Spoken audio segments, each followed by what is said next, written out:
And so today I will adjudicate you guilty of each of those 2 counts. And on count 1, the murder in the first degree, this court has no choice but to sentence you as required under the law to a mandatory term of life in prison without parole. Lil Bibby's case is about to flip upside down, and things are looking worse and worse by the day for Ksoo. We just saw his brother snitch and confirm every little detail from the Lil Buck shooting, and that completely changes the Lil Bibby case too. Just look at Butta, who was the driver in that messed up Buck case, snitching in 4K. First, he spilled all the details of their plan. I came up with a plan of getting closer to his car so when he get in the car, he could jump out of the passenger seat and shoot him as soon as he got in his vehicle. I could pull off faster. And later, he literally said it was Ksoo who shot at Bibby. What happened after Hakeem jumped out of the Nissan? Shot at him. Shot at who? Corman. At this point, the prosecutors for these dudes are stacking life sentences, and the fallout is shaking the ATK crew like never before. This confession didn't just drop out of nowhere. It's once again putting pressure on Ksoo, who's already serving a life sentence for taking out Buck. Now, how is this all gonna spice up the Lil Bibby case? Well, this new testimony that we just saw during Ksoo's trial puts him back in the spotlight as it raises the stakes for his next move. Ksoo is about to face a separate trial for Bibby's death, and this whole deal has drawn heavy attention because of Bibby's young age. If he's found guilty, Ksoo is definitely catching more than just a double life sentence. He was on some demon time that Jacksonville ain't ever gonna forget. I mean, just think of the Buck case, right? That wasn't just another street beef, it was personal. It's already a well-known fact that Ksoo and his crew hunted down Lil Buck as revenge for a diss track. That song didn't just throw shade, it mocked Ksoo's late stepbro boss Goon, and that's what lit the fuse. When the shots went off, the streets went quiet, but the courtroom got loud, and the wildest part is that the main witness wasn't some random informant. It was Ksoo's own father, Abdul Robinson Sr., also known as Blue. Imagine that, your own dad pointing at you in court, saying, "That's him, that's my son on the video." That moment broke the internet. People couldn't believe it. Who is the person that was captured on the video recording shooting Charles McCormick?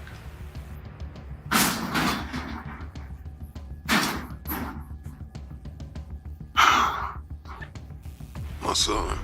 Blue later said it was one of the hardest things he ever did, but his testimony was everything for the prosecution. They said his story matched the footage Ksoo caught on camera during the ambush that left Lil Buck dead. And in exchange for talking to the cops, Blue got a reduced sentence on his own charges for helping Ksoo and ATK Scotty escape. Safe to say, the jury didn't take long when thinking about Ksoo and if he was really guilty or not. Ksoo and Scotty were both found guilty of first-degree murder and sentenced to life in prison without parole. But Ksoo didn't go down quietly. Right after the verdict, he blasted the system, calling the trial corrupt and racially biased. His lawyer doubled down too, saying the conviction was built on deals and lies, not solid proof, and promised they'd fight it on appeal. Still, no matter how you spin it, that verdict set the stage for what's happening now. Because even with a life sentence already stamped on his name, Ksoo's not done in court. He's still facing trial for taking out Bibby. And that's where things start to get dark.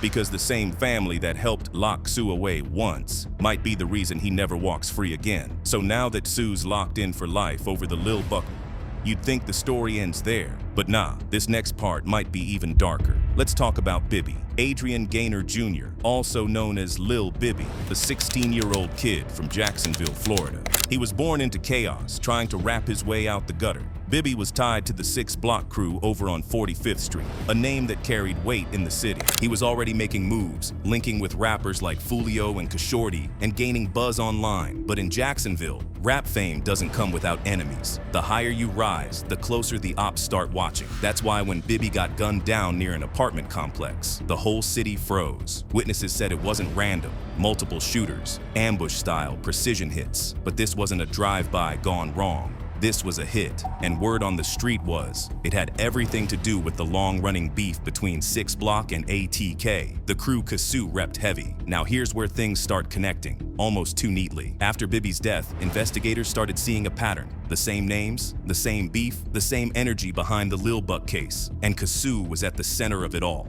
He wasn't just a background name, he was the suspect. Cops said surveillance footage caught him or someone matching his build near the complex. Then came the cell phone pings, showing his device moving through the same zone minutes before and after the shooting. Stack that with witness testimony and the social media breadcrumbs, and suddenly, the puzzle started to take shape. People online were already speculating. Old clips, cryptic captions, diss posts. Fans were piecing it together themselves, connecting the dots between Bibby's crew and ATK's retaliation hits.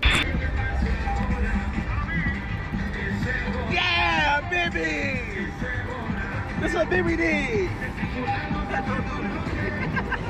Even though Ksoo was never caught red-handed, the story that he had a hand in Bibby's death took off fast. Now let's be real, the motive ain't that hard to figure out. Jacksonville's drill scene been feeding off cycles of revenge for years. Bibby's death could have been about dominance, respect, or even revenge. Maybe to show that ATK wasn't backing down after losing people on their side. And once the police started connecting Bibby's name with the same folks who got wrapped up in Lil Buck's murder, the dots looked way too close to ignore.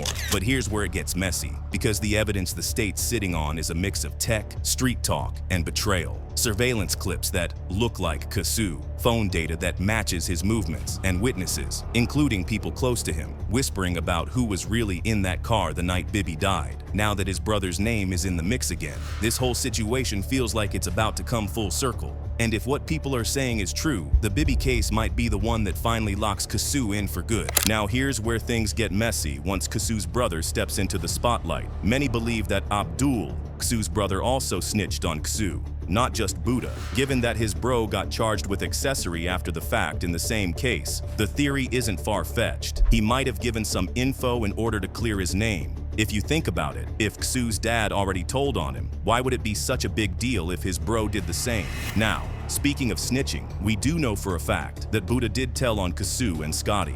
Dominique Barner, aka Buddha, spelled out the car model, the timing, who was riding, and even who pulled the trigger. He was the one who exposed the fact that the car they drove was a stolen Nissan Altima, and he even gave the cops a clear timeline of how it all went down. It was Ksoo, ATK, Scotty, and Buddha in the car. Then, when it came to who actually fired the shots, Buddha pointed the finger at Ksoo. He hopped out of the Altima, chased down Lil Buck, and pulled the trigger. Now, this is what makes it wild. Buddha's confession doesn't just float in isolation. It lines up with the pieces prosecutors had already been gathering. Eyewitness accounts, surveillance footage, digital evidence, all pointing to the same sequence of events. So as you guys probably know, it's not just him talking. It reinforces a narrative that had been building quietly behind the scenes. And here's the speculation everyone's buzzing about. Some say Buddha's confirmation might have come after he saw Ksoo get hit with a life sentence for Lil Buck. But the question hanging over all of this, did Ksoo's brother snitch too? Or is this part of a bigger play to twist the case in a way nobody saw coming? And does dude know something that could be used against Ksoo in the upcoming Bibby case? This is important because even if Ksoo is already serving one, that doesn't mean he's off the hook. In Florida, life sentences can stack consecutively, so if prosecutors nail him on multiple murders or violent felonies, each conviction can add another life sentence. And with Florida's 3 strikes law in play, repeat violent offenders can get mandatory life without parole after 3 qualifying offenses. Basically, the system ensures someone like Ksoo doesn't get a break just because he's already behind bars. And here's where the strategy gets really calculated. Prosecutors love using prior convictions to paint a bigger picture, a pattern of violence. By showing Ksoo has a history of crime, they strengthen their argument that he's an ongoing threat. It's not just about this one case. It's about convincing a jury and a judge that consecutive life sentences aren't overkill. They're necessary. Now, add the fact that Lil Bibby's death had way more public attention than some of these other incidents. He was only 16, a rising local rapper, and his death hit the community hard. The media coverage and emotional weight of losing someone so young put extra pressure on prosecutors to get this right and make sure justice isn't just served. It's seen to be served. And here's the thing, if Buddha's testimony holds water, prosecutors now have a narrative that could be unshakable. Inside details about the car, the timing, and who fired make it harder for the defense to dodge the charges. Some legal experts are speculating that this could push the prosecution to go even harder in the next trial. Every prior conviction, every piece of corroborating evidence now stacks together to tell a story of repeated violent behavior that paints Ksoo as the main actor. And if that's true, this next trial could be the one that buries Ksoo for good. The stakes are massive. The prosecution prosecution's momentum is building, and everyone watching is left wondering, can he survive what's coming next? Now, as you guys probably know, the internet hasn't exactly stayed quiet about Ksoo's situation. Fans are completely split, and the arguments are getting heated. On one side, you've got people saying Ksoo's the real victim here. They're pointing at his dad and brother's testimonies as shocking family betrayals, calling it heartbreaking, and arguing that he's being unfairly targeted by the system. A lot of them back him up as a talented artist caught in a mess that's way bigger than him. But then, flip the script, and the other side is just as loud. He got what's coming, they say. These fans zero in on the severity of the charges and the details that have come out, claiming justice is finally catching up. If you dive into Reddit threads about the Jacksonville rap scene, you'll see the debate raging non-stop. Some of the chatter isn't just about Ksoo, it's about condemning the violence, questioning loyalty, and pointing out how dangerous these feuds can get.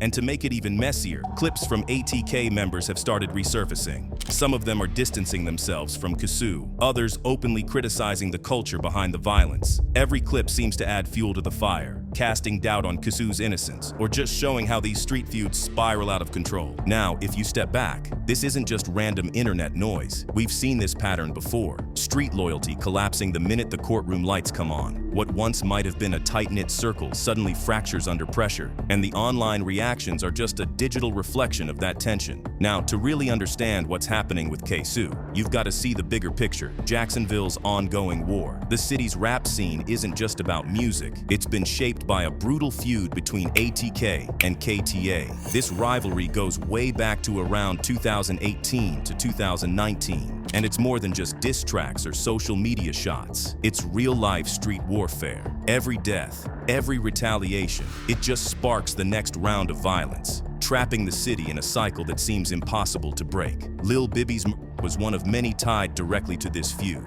His death hit harder because of his age and potential, but it also fits into a larger narrative. Each violent incident in this war adds fuel to the fire. A TK associated with Youngjin Ace and KTA linked to Julio Fulio have turned territory disputes and perceived slights into deadly showdowns. And with neighborhoods on both sides, 6 Block, Arlington, the east and west sides, the lines between rap beef and real-life bloodshed blur every single day. Now, here's why this matters for Ksoo's case. His downfall isn't just about one incident. It's a mirror for how street rap and real-life beef became inseparable. The same cycles of retaliation, threats, and public drama that drive music content are the same forces that brought him here, facing life-changing consequences. And when you zoom out, Bibby's stands as both a tragic loss and a symbol, showing just how entangled Jacksonville's rap scene has become with street violence. Now, Ksoo might try to appeal both murder at once, challenging whatever loophole, error, or evidence issues. But the thing is, the testimony from his dad and from Buddha is so detailed, covering the car,